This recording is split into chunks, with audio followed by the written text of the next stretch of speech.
Data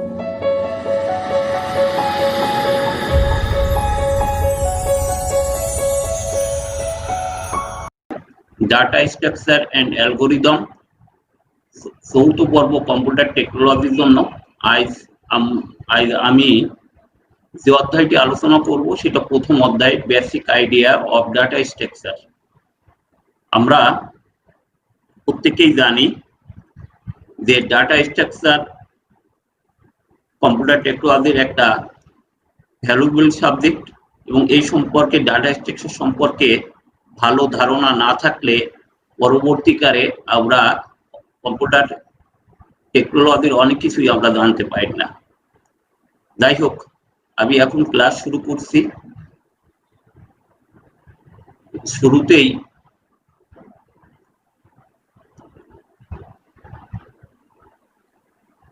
শুরুতেই আমরা জানবো যে ডাটা স্ট্রাকচারের শুরুতেই আমাদের জানতে হবে ডাটা ও ইনফরমেশন কি। আমরা জানি ডাটা শব্দের অর্থ হলো উপাত্ত। সাধারণ অর্থে কোনো বিষয় বা ঘটনার মান বা দলীয় মানের সমষ্টিকে ডাটা বলা হয়। ডাটার নিজস্ব কোনো স্বাধীন সত্তা নাই, অর্থাৎ ডাটা স্বাধীনভাবে কোনো কাজ করতে পারে না। যেমন এখানে উদাহরণ হিসেবে আমি দেখিয়েছি যে দেলোয়ারের বয়স 18 বছর। তাহলে এখানে দেলোয়ার একটি ডাটা, 18 একটি ডাটা। এখানে দেলোয়ার একজন নাম এবং 18 দ্বিতীয় ক্ষেত্রে তার বয়স নির্দেশ করে। এখানে আমরা একটা জিনিস খেয়াল করতে পারবো যে দেলোয়ার বা 18 স্বাধীনভাবে কিন্তু কোনো সত্তা প্রকাশ করে না, কিন্তু যখন হচ্ছে বলছি যে দেলোয়ারের বয়স 18 বছর, তখন এটা একটা স্বাধীন সত্তা প্রকাশ করে। এজন্য ডাটার অভাব নেই, অর্থাৎ আমরা যা কিছু বলবো, যে সমস্ত জিনিস বলবো বা দলীয় যা কিছু বলবো সবই ডাটা। এই ডাটাকে প্রক্রিয়া করে অর্থাৎ প্রসেস করে আমরা ইনফরমেশন পেয়ে থাকি। ইনফরমেশন শব্দের অর্থ আছে তথ্য। ইনফরমেশন বলতে আমরা বুঝি সংগৃহীত ডাটা বা উপাত্ত প্রক্রিয়াকরণের পর প্রয়োজন মতো সাজানো বা অর্থপূর্ণ অবস্থাকে তথ্য বা ইনফরমেশন বলে। আমরা অনেকেই ঘুরিয়ে ফেলি, আমরা ডাটাকে অনেকে ইনফরমেশন বলে ফেলি। এটা কিন্তু খুবই রং। এই জন্য আমার প্রিয় ছাত্রছাত্রীদেরকে আবারও বলছি, প্রত্যেকে যেন ডাটা এবং ইনফরমেশন এটাকে যেন গুলিয়ে না ফেলো। ইনফরমেশন সর্বদাই মনে রাখতে হবে যে ডাটাকে প্রসেস করলে আমরা ইনফরমেশন পেয়ে থাকি। আবার ইনফরমেশনটাকে যদি আবার পুনরায় যখন প্রসেস করি, তখন কিন্তু সেই ইনফরমেশনটা তখন ডাটা হিসেবে কাজ করে। সবসময় আমার মনে রাখতে হবে ডাটার প্রক্রিয়ালব্ধ ফলাফলই ইনফরমেশন। যেমন পরীক্ষার ফলাফল, বয়সের গড় ইত্যাদি। অর্থাৎ এক কথায় আমরা বলতে পারি যে প্রসেসকৃত ডাটাটাকেই আমরা ইনফরমেশন বলতে পারি। তবে আমাদের অবশ্যই খেয়াল রাখতে হবে ইনফরমেশন একটা পরীক্ষালব্ধ ফলাফল। আমাদের পরীক্ষায় অনেক সময় ডাটা ও ইনফরমেশন সংজ্ঞা না আকারে পার্থক্য আকারেও আসতে পারে। এজন্য তোমরা এই বিষয়টা অবশ্যই খেয়াল রাখবা। ইনফরমেশনের কিন্তু স্বাধীন অস্তিত্ব আছে, কিন্তু ডাটার কিন্তু স্বাধীন অস্তিত্ব নাই। এই বিষয়টি প্রত্যেকে একটু অবশ্যই খেয়াল করবে। নেক্সট, এখন ডাটা সম্পর্কে জানতে গেলে আমাদের ডাটা টাইপ, অর্থাৎ আমাদের যে ডাটাগুলো আমরা ইউজ করি বা ব্যবহার করি, সেই ডাটাগুলোর প্রকারভেদ বা ডাটা কোন ধরনের সেই জিনিসগুলো আমাদের অবশ্যই জানা লাগবে। সেই জন্য আমি এখানে ডাটা টাইপ একটু ছক আকারে তোমাদের সবার উদ্দেশ্যে উপস্থাপন করছি। ডাটা টাইপ সাধারণত আমরা দুই টাইপের ডাটা টাইপ আমরা ব্যবহার করে থাকি। একটা হচ্ছে কনস্ট্যান্ট ডাটা টাইপ, আর একটা হচ্ছে variable data type. Constant data type অর্থাৎ যে ডাটা সর্বদা স্থির থাকে, তার মানের পরিবর্তন হয় না, সেটাকে বলে কনস্ট্যান্ট ডাটা টাইপ। আর যে ডাটা টাইপের মান সর্বদা পরিবর্তনশীল, তাকে আমরা ভেরিয়েবল ডাটা টাইপ বলি। কনস্ট্যান্ট এবং ভেরিয়েবল এই উভয় প্রকার ডাটা টাইপকে আমরা আবার 3 ভাগে ভাগ করতে পারি। এটা হচ্ছে logical, numeric, character. Variable data টাইপও একইভাবে লজিক্যাল, নিউমেরিক এবং ক্যারেক্টার। লজিক্যাল অর্থ হচ্ছে যুক্তিমূলক। লজিক্যাল ডাটা কোনগুলো, যেমন অ্যান্ড, অর, নট, এরকম কোন কন্ডিশন যখন আমরা আসে যুক্তিমূলক, অর্থাৎ যে দুটো বালকের মধ্যে যদি আমি তুলনা করি যে কোন বালকটির বয়স বেশি, হ্যাঁ বা না বা ট্রু বা ফলস, এরকম কোন যুক্তি বোঝায় সে জিনিসগুলোকে বলি আমরা লজিক্যাল ডাটা। নিউমেরিক্যাল ডাটা অর্থাৎ সংখ্যাবাচক যে ডাটাগুলো যে কোনো সংখ্যা নির্দেশ করে সেগুলোকে বলি নিউমেরিক ডাটা টাইপ। আর ক্যারেক্টার অর্থাৎ যে কোনো আমার কিবোর্ডে প্রতিটা কি যেমন একটা ক্যারেক্টার, এগুলোকে বলে ক্যারেক্টার। এগুলো ডিটেলস হয়তো বিভিন্ন প্রোগ্রামিং ল্যাঙ্গুয়েজে এগুলো প্রত্যেকেই তোমরা হয়তো প্রত্যেকেই শুনেছো।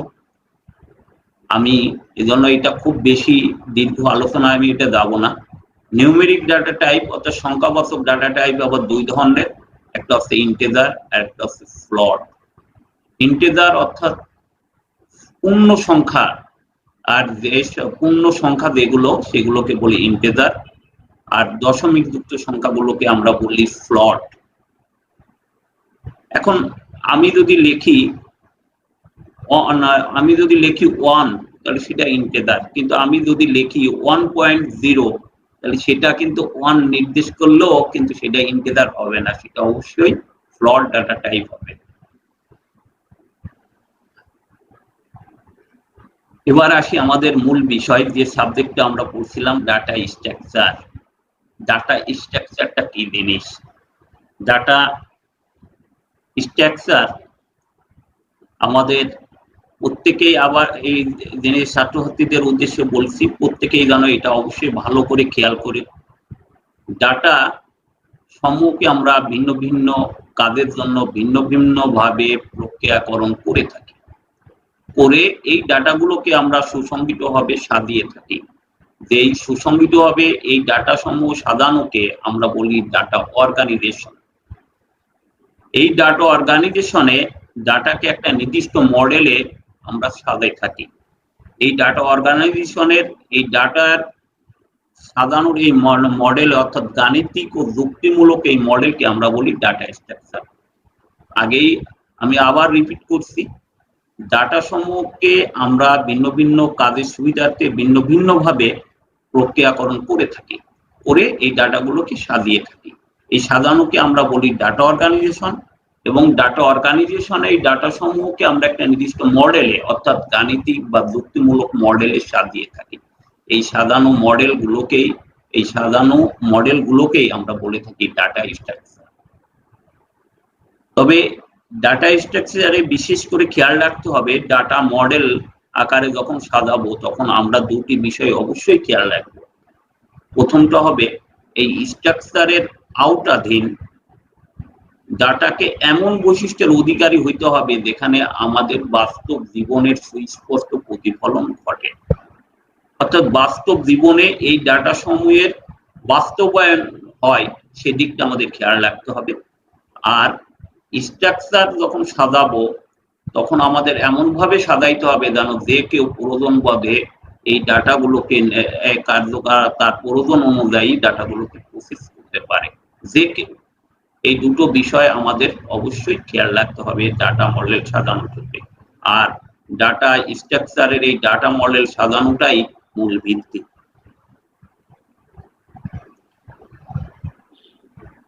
ডাটা স্ট্রাকচারের ক্লাসিফিকেশন বা প্রকারভেদ আমরা এখন দেখি। ডাটা স্ট্রাকচার কে মূলত আমরা দুই ভাগে ভাগ করতে পারি, একটা হচ্ছে প্রিএমটিভ ডাটা স্ট্রাকচার, একটা হচ্ছে non primitive data structure. Primitive data structure আর কে আমরা 4 ভাগে ভাগ করে থাকি, integer, float, character, pointer. Non primitive data structure কে আমরা 3টে ভাগে ভাগ করে থাকি, একটা হচ্ছে অ্যারেস, লিস্ট, ফাইলস। লিস্ট আবার দুই টাইপের, একটা লিনিয়ার লিস্ট আর একটা নন লিনিয়ার লিস্ট। লিনিয়ার লিস্টটাকে আবার আমরা দুই ভাগে ভাগ করি, স্ট্যাক, কিউ। নন লিনিয়ার লিস্টটাকে আমরা দুই ভাগে ভাগ করে থাকি, গ্রাফ এবং ট্রিজ। আমাদের প্রত্যেকে বইতে এই প্রতিটা বিষয় আলোচনা করা আছে।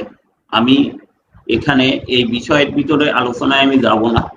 প্রত্যেকটা বিষয় প্রতিটা অধ্যায়ের পরবর্তীতে আমরা আলোচনা করব। আমি এর পরের স্লাইডে যাই। ডাটা স্ট্রাকচারের ক্ষেত্রে আমরা যে কোথায় কি ডাটা স্ট্রাকচারের কি অপারেশন আমরা করে থাকি সেই বিষয়টা আমরা এখন দেখব। ডাটা স্ট্রাকচারের অপারেশন ক্ষেত্রে দুই টাইপের অপারেশন আমরা করে থাকি। একটা হচ্ছে মৌলিক অপারেশন আর একটা হচ্ছে বিশেষ অপারেশন বা স্পেশাল অপারেশন। মৌলিক অপারেশন আনএসাইডটি, ট্র্যাভার্সিং, ইনসারশন, ডিলিশন, সার্চিং। বিশেষ অপারেশন ক্ষেত্রে অর্থাৎ ডাটা স্ট্রাকচারকে বিশেষ অপারেশন সবসময় মৌলিক অপারেশন সাইডটাই ট্র্যাভার্সিং, ইনসারশন, ডিলিশন এবং সার্চিং। আর কিছু কিছু ক্ষেত্রে আমরা এই দুটো অপারেশনও করে থাকি, একটা সর্টিং এবং মার্জিং। আমরা এখন এই অপারেশনগুলোর সম্পর্কে হালকা বর্ণনা করি আমরা। ট্র্যাভার্সিং কি?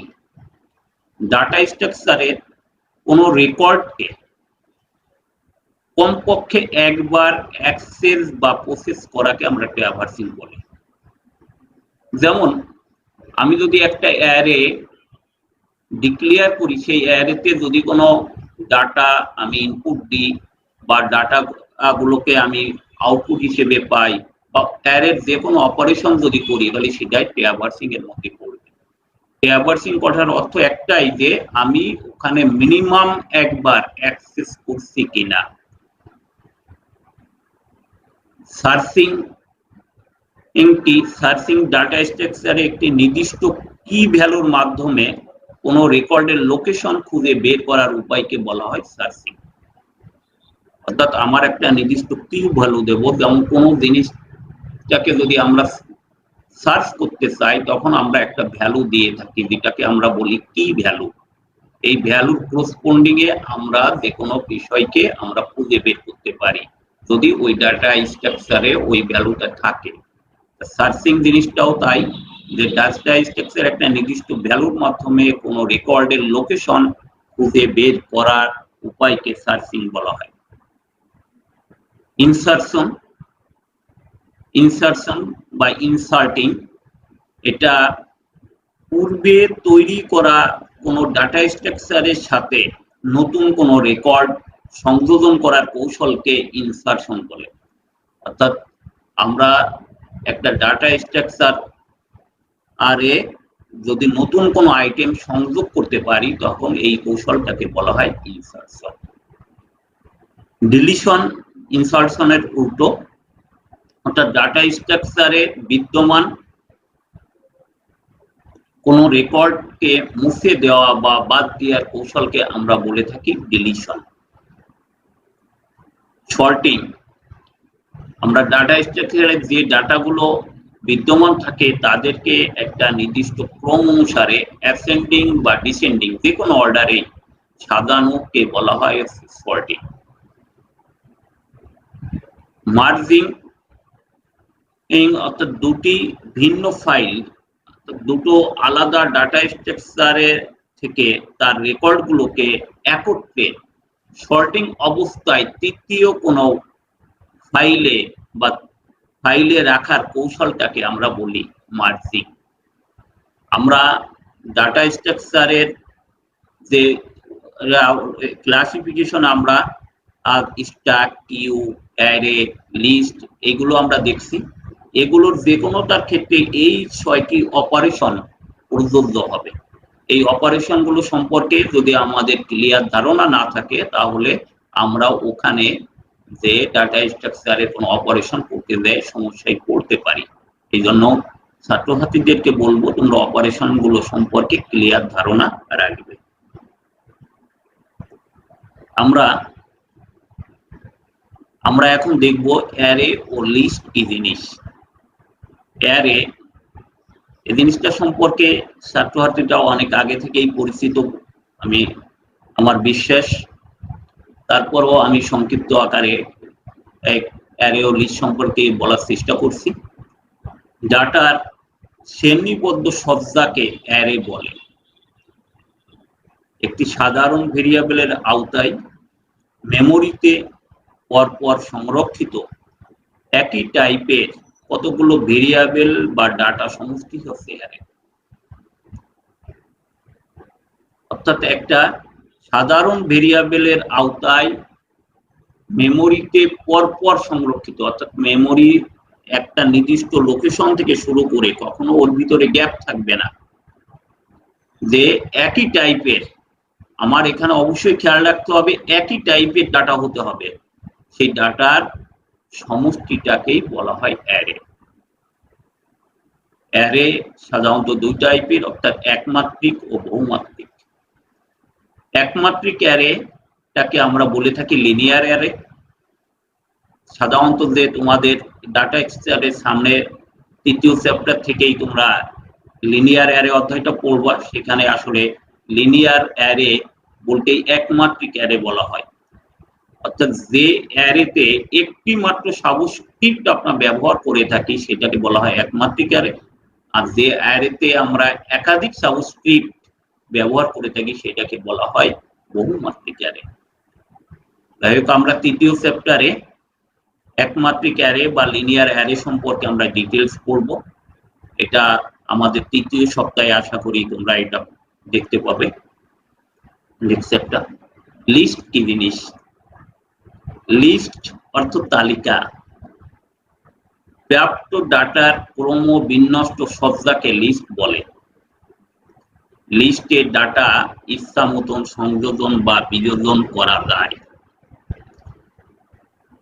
আমরা যেমন বাড়িতে গেলে অনেক সময় বাবা মা আমাদের একটা বাজারের তালিকা ধরে দেয়, কাগজে লিখে বাজারের তালিকা ধরে দেয়, চাল, চিনি, ডাল, এরকম তালিকা ধরে দেয়। এগুলোকে আসলে লিস্ট বলে। এবং লিস্টে আমরা যে কোনো আইটেম সংযোজনও করতে পারি, বিয়োজনও করতে পারি। পরীক্ষায় প্রায় আসে অ্যারে ও লিস্টের মধ্যে পার্থক্য, তখন আমরা অনেকেই এটা তালগোল পাকিয়ে দেয়। সবসময় মনে রাখতে হবে অ্যারে একই ডাটা, একই টাইপের ডাটার সমষ্টি, আর লিস্ট কিন্তু একই টাইপের না, ভ্যারাইটিস টাইপের ডাটা এখানে থাকতে পারে। আর অ্যারেতে ইচ্ছা মতন ডাটা সংযোজন বা বিয়োজন করা যায় না, ওর একটা নির্দিষ্ট অ্যালগোরিদম বা নির্দিষ্ট একটা নিয়মের মধ্যে ওখানে ডাটা সংযোজন বা বিয়োজন করতে হয়। কিন্তু লিস্টে আমরা ইচ্ছা মতন ডাটা সংযোজন করতে পারি, অর্থাৎ ইচ্ছা মতন আমরা কেটে দিতে পারি বা ইচ্ছা মতন ওখানে ডাটা ইনসার্ট করতে পারি। তোমরা অবশ্যই এই বিষয়টি অবশ্যই খেয়াল করবা। ডাটা স্ট্রাকচারে আরো কিছু বিষয় আমাদের জানতে হবে। আমরা এই বিষয়ের মধ্যে আছে ফিল্ড, এ রেকর্ড, ফাইল। ফিল্ড কি জিনিস? তোমরা অনেকেই এক্সেলে কাজ করছো। এক্সেলে ওখানে যেমন রো এবং কলাম আছে, ওখানে রো গুলো সাধারণত এক থেকে নির্দেশ করা থাকে 1 2 3, কিন্তু ওখানে কলাম গুলোতে তোমরা দেখছো যে এ বি সি ডি থেকে জেড পর্যন্ত আবার এ এ এ বি এরকম গুলো থাকে।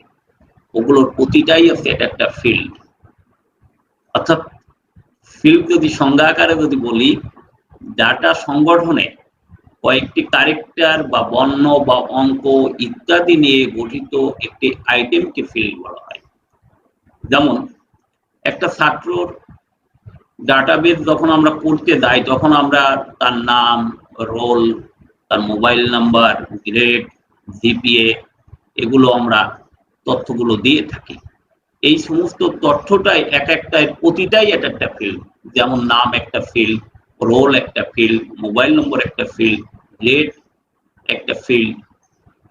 আর পরস্পর সম্পর্কযুক্ত কতগুলো ফিল্ড মিলে গঠিত হয় একটা রেকর্ড।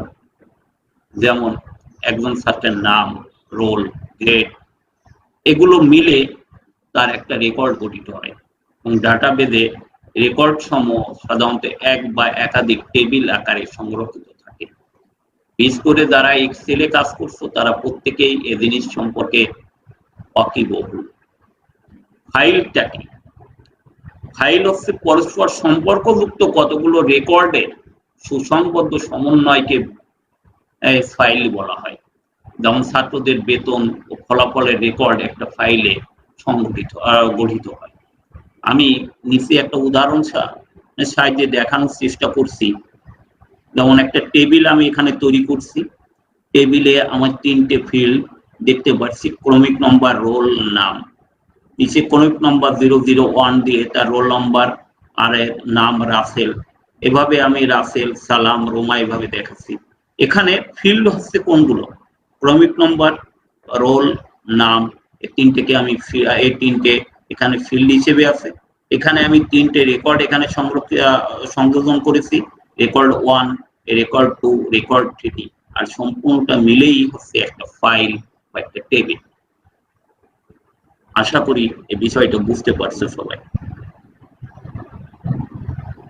আমরা ডাটা স্ট্রাকচারে বিভিন্ন দিন এখানে টি, যদিও টি 3 অধ্যায়টা আমরা ডিটেলস আলোচনা করব, তারপরও এখানে টি জিনিসটা আমরা হালকাভাবে এখানে দেখার চেষ্টা করব। টি হলো এক ধরনের ডাটা স্ট্রাকচার, অর্থাৎ যে ডাটা স্ট্রাকচারে হায়ারার্কিক্যাল সুস্পষ্ট প্রতিফলন ঘটে তাকে ট্রি বলে। হায়ারার্কিক্যাল জিনিসটা কি? অর্থাৎ হায়ারার্কিক্যাল জিনিসটা হচ্ছে, যেমন আমরা যদি একটা গাছকে যদি চিন্তা করি, প্রথমে গাছ এর কাণ্ড থেকে বিভিন্ন শাখা প্রশাখা বের হয় এবং লাস্টে যেমন পাতা থাকে গাছের। এই যে সম্পর্কটা, এটাই একটা হায়ারার্কিক্যাল সম্পর্ক। অর্থাৎ একটা থেকে তার শাখা প্রশাখা বেরিয়ে যদি দেয় একটা নির্দিষ্ট বস্তুতে দেয় শেষ হয়, তখন সেই সম্পর্ককে বলি হায়ারার্কিক্যাল সম্পর্ক। এখানে আমরা দেখতে পাচ্ছি একটা ট্রি এখানে দেখানো হয়েছে। এই ট্রিটার রুট, তার এখানে যদিও একটা বাইনারি ট্রি দেখানো হচ্ছে, বাইনারি ট্রি অর্থাৎ যে ট্রি দুইটার বেশি তার হচ্ছে চাইল্ড থাকতে পারবে না, সেটাকে বাইনারি ট্রি বলে। সর্বোচ্চ 2টা চাইল্ড থাকতে পারে, একটি থাকতে পারে, কিন্তু সর্বোচ্চ 2টার বেশি নয়। এই ট্রিতে আমরা দেখছি এটা রুট হিসেবে দেখছি, তার 2টো সাব ট্রি, অর্থাৎ লেফট চাইল্ড বি এবং সি আছে রাইট চাইল্ড। এই প্রতিটা জিনিসটাকে একটা সাব ট্রির মধ্যে অন্তর্ভুক্ত করতে পারি এবং এই ট্রিটা সংযোগ করা হয়েছে এজ এর মাধ্যমে। আবার বি সাব ট্রির ভিতরে চাইল্ড হিসেবে আমরা ডি, ই, এফ এগুলোকে দেখতে পাচ্ছি, এগুলোকে চাইল্ড নোড বলে। আর লাস্ট এটাকে বলি আমরা লিফ নোড, জি, এইচ এগুলো হচ্ছে লিফ নোড হিসেবে আমরা দেখতে পারি। এই ট্রিটা যে কোনো এক্সপ্রেশনকে আমরা ট্রির সাহায্যে প্রকাশ করতে পারি। যেমন আমি এখানে দেখানোর চেষ্টা করছি, 2x plus y into a minus 7b to the power cube, অর্থাৎ কিউব। এটাকে আমরা টি এক্সপ্রেশনে ট্রির সাহায্যে প্রকাশ করতে পারি। টি কে প্রকাশ করতে গেলে সবসময় মনে রাখতে হবে যে অপারেটর গুলো সবসময় রুটে থাকবে। যেমন আমি যদি এই এক্সপ্রেশনকে 2টা ভাগে ভাগ করি, প্রথমটাকে 2x plus y এবং পরের অংশটাকে, তাহলে এই 2টার মাঝখানে আমার হচ্ছে চিহ্ন না থাকলেও গুণ সম্পর্ক আছে। সেজন্য আমি প্রথমে স্টার অর্থাৎ গুণটাকে আমি রুট হিসেবে দেখানো হয়েছে। Next part 2x plus y, এই 2টাকে সবসময় আমার অপারেটর আছে প্লাস, সেই প্লাস অপারেটর রুট হিসেবে আছে। তার লেফট সাইডে থাকবে তাহলে 2x, রাইট সাইডে থাকবে y। 2x-টাকে আবার আমি ভেঙে দেখানো হয়েছে, অর্থাৎ 2x অর্থাৎ 2 into x। এই জন্য আমরা আমরা আছে ক্লাসের লেফটে স্টার, তার হচ্ছে লেফটে 2 এবং রাইটে এক্স দিয়ে একইভাবে এ পাশেও আমি দেখানো রাইট সাইডেও আমরা দেখতে পাচ্ছি প্রথমে পাওয়ার আছে, এই জন্য আমরা পাওয়ার চিহ্ন দিয়ে এই পাশে রাইট সাইডে যেহেতু 3 আছে সে 3 দিছি, আর লেফট সাইডে আবার a-7b এখানে অপারেটর আছে মাইনাস চিহ্ন, তার লেফটে a রাইটে 7b, 7bটাকেও আমরা 7 ইন্টু b, এই জন্য স্টার চিহ্ন দিয়ে আমি অর্থাৎ গুণ চিহ্ন দিয়ে 7 লেফটে এবং রাইটে b। এভাবে আমরা যে কোনো এক্সপ্রেশনকে টি আকারে প্রকাশ করতে পারি। তোমাদের উদ্দেশ্য বলি পরীক্ষায় থাকতে পারে যে কোনো একটা এক্সপ্রেশনকে টি আকারে প্রকাশ করার জন্য তোমরা প্রত্যেকেই বইতে বিভিন্ন এক্সাম্পল আছে, সেই এক্সাম্পল গুলো এইভাবে দিয়ে প্র্যাকটিস করবে, আশা করি সমস্যা হবে না। আমি আজকের লেকচার তার টপিক এখানে শেষ করছি। আমরা সামনের সপ্তাহে অর্থাৎ আগামী সোমবার যদি আমরা প্রত্যেকে যদি আমি জীবিত থাকি তাহলে চেষ্টা করব আগামী ক্লাসে তোমাদেরকে হিপ, হ্যাশিং এবং অ্যালগরিদম অর্থাৎ চ্যাপ্টার 2 এই বিষয় সম্পর্কে ক্লাস নেওয়ার জন্য।